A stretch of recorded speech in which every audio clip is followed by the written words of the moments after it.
What did you see go wrong in that final minute? Oh, I had a great view of it. I'm sure my view was just similar to yours. You know, I saw where we turned the ball over, whether it was like 3 straight times, just a simple play. Where one was a pass and the guy mishandled the basketball. Another one where cross-court pass, which was a tough catch for a player. And then the other one was another pass. Very uncharacteristic for us as a team, but overall, you know, we always want to walk away with some learning opportunities from a game like this. But unfortunately, we can't play the next game because our season is over. So, with saying all that, you know, this summer, you know, including me, you know, we all have to get better. You know, we have to get better on all levels when it comes to, you know, what we're going to do to help serve our team, to give us the best chance to be a competitive group. Not taking away the fact that, you know, today's game was a very competitive game. Appreciate the effort from our guys, and particularly being that we lost, you know, 2 of our 2-star players, and that's Juwan Howard and Kobe Buffkin. Loved how our guys came out and competed, but at the end, in those possessions, you know, that's really painful. Juwan, what do you kind of tell the guys after the whole season, everything that you guys have been through this season, to have it end like that? What's the message you send there? There's no message right now, because right now, everyone's emotions are at an ultimate high.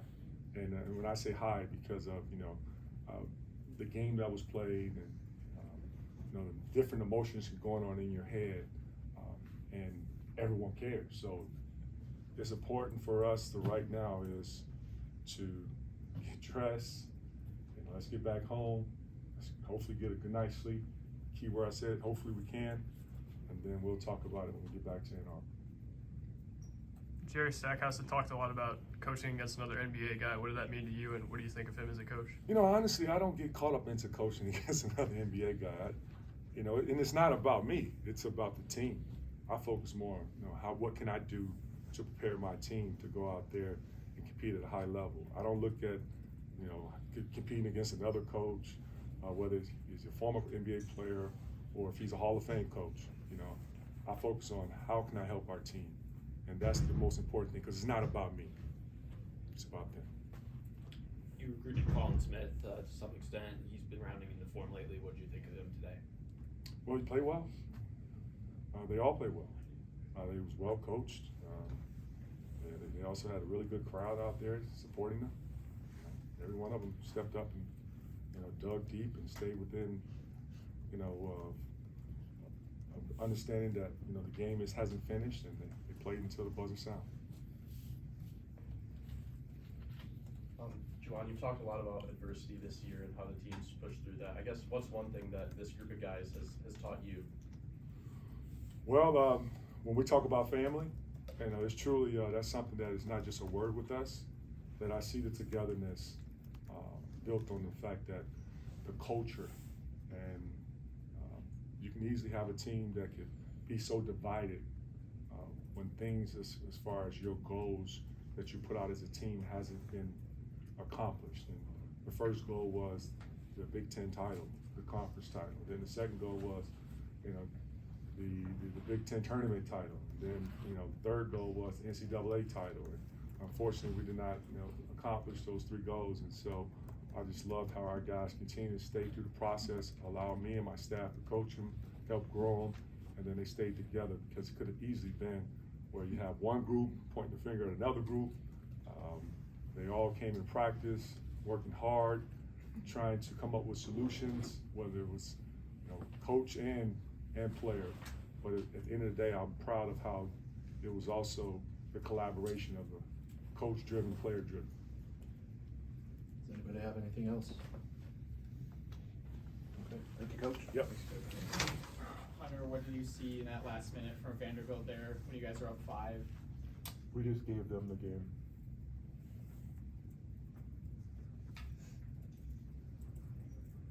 I guess just how disappointing is it to end the season like this? Extremely.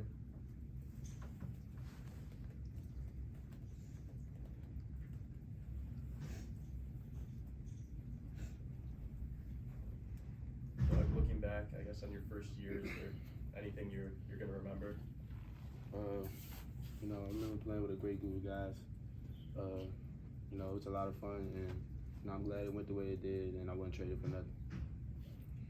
The Dug band, you got back into the game a little bit with their small lineups. What could you guys have done better attacking those?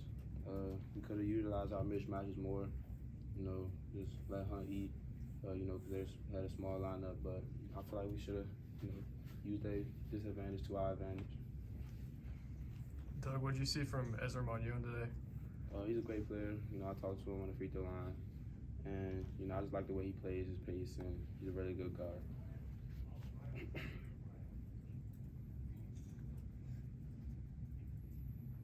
Did they do anything in particular in that final minutes just with the pressure? Not really. You know, like I said, we just really gave them the game. You know, they had pressure throughout the whole game, but you know, towards the end, you know, we just kind of let up and gave it to them. Hunter, there was a stretch where you scored 11 points in a row. What was working for you there? How were you able to get that positioning? Coach was just drawing up some really good sets for me and my teammates. We're really unselfish and looking for me out there. Anybody have anything else for the guys? Okay, guys.